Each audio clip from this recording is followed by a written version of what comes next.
So Charles has been exposed as a bully, and the Rota, the experts, the commentators, they've been awfully quiet. So that means they've been warned in the secret WhatsApp groups to not engage, to not comment on this. So they've been awfully quiet. People are like, what is going on? What is going on? When you guys accused Meghan of that, you went on weeks spiraling and talking about Meghan. Oh my goodness, such a bully. You even had Hugo Vickers, that disgusting pig, say that Meghan shouted at a gardener.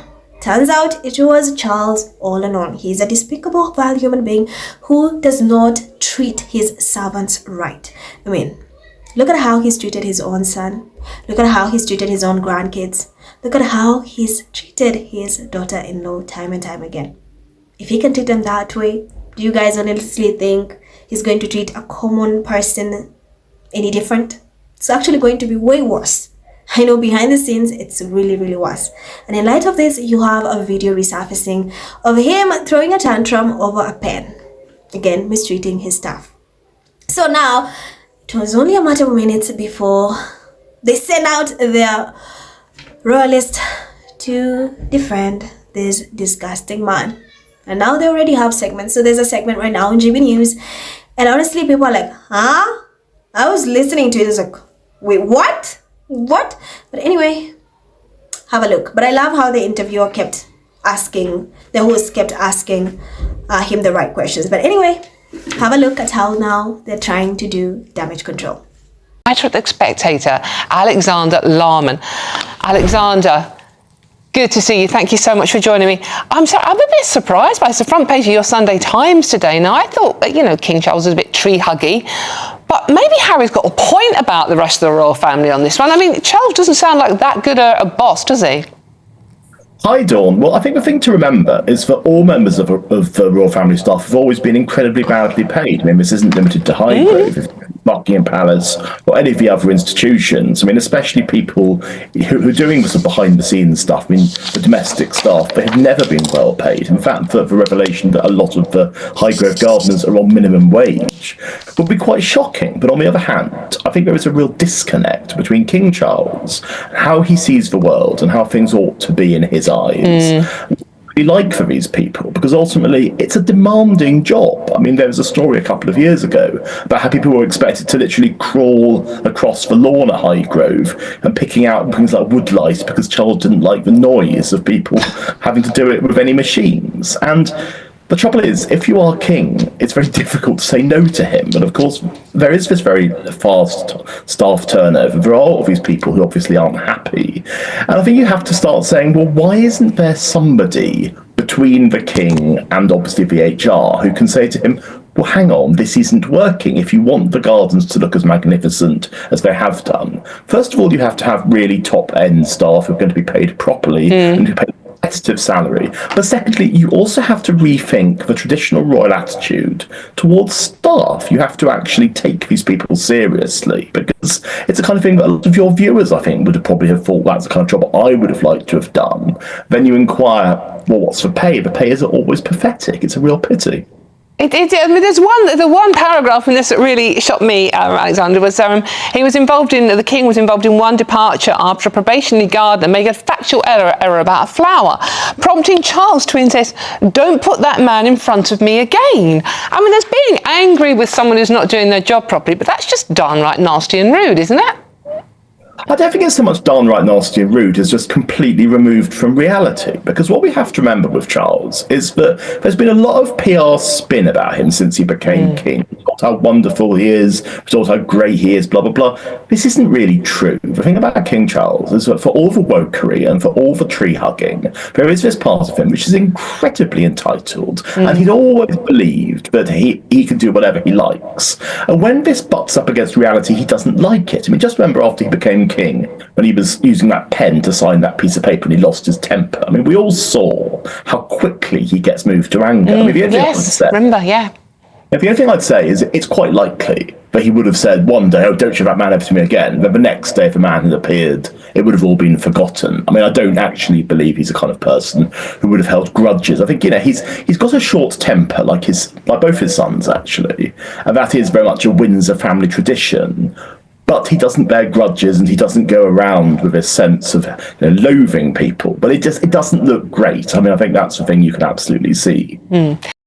This clown, you can just tell he's been paid to try to praise Charles. First and foremost, don't you say that both his sons have a temper. Do not bring Harry into this.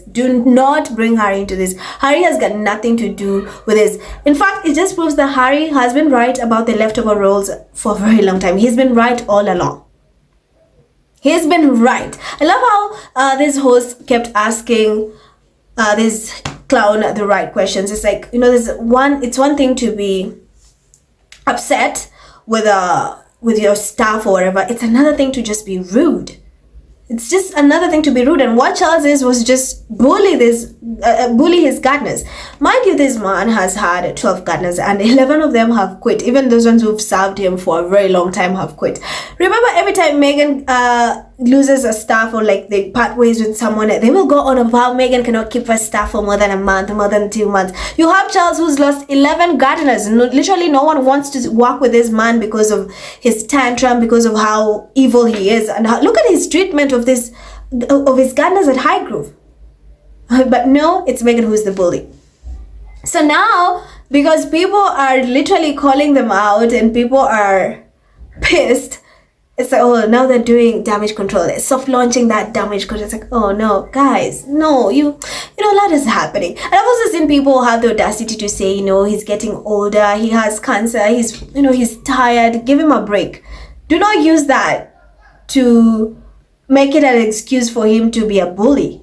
He just is a bully. Let's call a spade a spade. Don't use the cancer card on him. And then listen, from tomorrow, the stories are going to run saying they're going to flood the internet with so many stories. Of course, Camilla is going to retaliate. She's going to come for William again. It's like, oh, you came for my man? I'm coming for you. So just wait. You're going to see how William and Kate are jealous of Harry and Meghan, or how William's affair. And just wait. She's going to fight back. So this is just, I love how they've exposed Charles, and I love that my girl is so far away, nowhere near this mess, because they're no longer going to use her as a scapegoat. They're no longer going to put the blame on her. She's far, far away. And Meghan's ancestors are not yet done, because the truth is coming to light. Like Meghan said, you cannot hide the truth forever. It's coming to light, and clearly it is. And I'm so happy that Meghan is not posting right now. She's got things busy. So right now they're not going to use Meghan's stories to escape this. They're not going to use Meghan's stories to hide from the fact that their own king is a bully. And people are like, oh, you think Charles is a bully? Oh, wait till William ascends the throne. Wait till William takes the throne. It's going to be a bloodbath. That man is worse. Because right now we clearly can see this is just a fight between these two. And honestly, we just have our popcorn just watching. It's like, oh, okay. Oh, Camilla, what are you going to say next? Oh, Charles, just say this. Because William right now, he likes throwing tantrums. He's still pissed with the incident where he was left out of this meeting. He's so scared of the thought of Harry coming back to the UK. To a point, he's making these threats that if he does not reconcile with him, he's going to exile him once he's king. As if it's 1854, 1800s or 1900s. Come on, it's 2025. Who are you going to exile? So I love that Harry just told us, and Harry has been proven right. And now this man has the audacity to sit here and say, oh no, I don't think it was bullying. I wouldn't say it's bullying. It's bullying, you idiot. It's that is bullying. It's one thing to disagree with your staff. It's one thing to feel, but that is just disrespectful and rude. So I like how this host was asking him the right questions, that Harry has been right about his family all along. There's no excuse. I don't think, of course, the UK media is going to bury this story. They're going to flood with many more. But I'm so happy that the world is exposing him. I'm so glad that we get to see it. And the fact that they used to lie on Meghan just shows that it's been them all along. They were just projecting. Every lie they've accused Meghan of, every story they've fabricated, it's just a projection of them towards Meghan. My girl is so far away, thriving and happy, and I love that for her. I'm so glad like the truth is it's finally coming out. People are starting to open their eyes to this bullshit monarchy. People are like, oh, it's time we abolish the monarchy. And they're not going to use Meghan on this one. They're not going to use Meghan as scapegoat. Remember that idiot, that pathetic idiot Hugo Vickers, who dared to lie and say that Meghan was bullying staff and she shouted at a gardener. Turns out it was Charles all along. He was right in front of us. Miss Scotty's we be knowing. We know he is. But for a lot of people like, hold on, wait, what? And people are just like in shock of this man's behavior.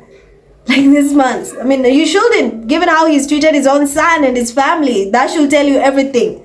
Everything. You don't need any other evidence or whatever. The way he's treated Harry, his grandkids, and Meghan, that's enough to show you just how bad this man is. Anyway, this is a fresh story, that segment. So I got like a couple of comments from it. Very few comments. Because it just came out. I saw it and it said to run a video real quick. So here's what some of the people on the internet are reacting in regards to that. So Planster says, shut up. He bears a grudge against his younger son. Took away his security, took away Frogmore Cottage, rude to Harry's wife, don't want her here, etc, etc, etc. Does that sound like a man who does not bear a grudge? Please. Skylar says, no, Charles have a short temper like William. Stop dragging Harry inside this mess. Stop. Harry has got nothing to do with this. And then Nicole says, I think William is gonna be the biggest devil of all of them. Oh, I've seen a lot of people say that. Like, you think Charles is bad? Just wait till William becomes king. Oh, it's going to be worse. And then Keith says, Will is the one with a temper, not Harry. Yeah, so stop saying both the sons. Both of them don't have a temper. It's William who has a temper and his own pathetic father. Phyllis says, I don't like Charles at all. Love the Queen, but the pen incident when he became king put me right off him. I've seen a lot of people say that as well. That pen, he threw a tantrum over his pen not working. So a lot of people, that video has been resurfacing on social media. Cleopatra says, and the fact that the king is a tampon and elitist parasite who am Diana. Ha says, so Charles throws fits over roses and William's known for raging at staff too. Real leadership clearly runs in the bloodline. If you're underpaid and near a Windsor, duck. Then Funny Butler says, both his sons? Really? Obviously, we know that's why Kate was kept out of the public eye for so long, to let the bruises fully heal. But Harry seems a sorted bloke. I'd go for a pint and a curry with him and his missus for that matter. Steve says, remember the pen incident during coronation when his mask slipped? Oh, a lot of people remember. The internet never forgets. So people, in light of this, that video is also making rounds. So guys, that's the story I wanted to tell you. The UK media is doing damage control real fast. As always, let me know your thoughts in the comments. Thank you so much for tuning in. I'm Rod. Stay safe and I will see you in the next one. Bye.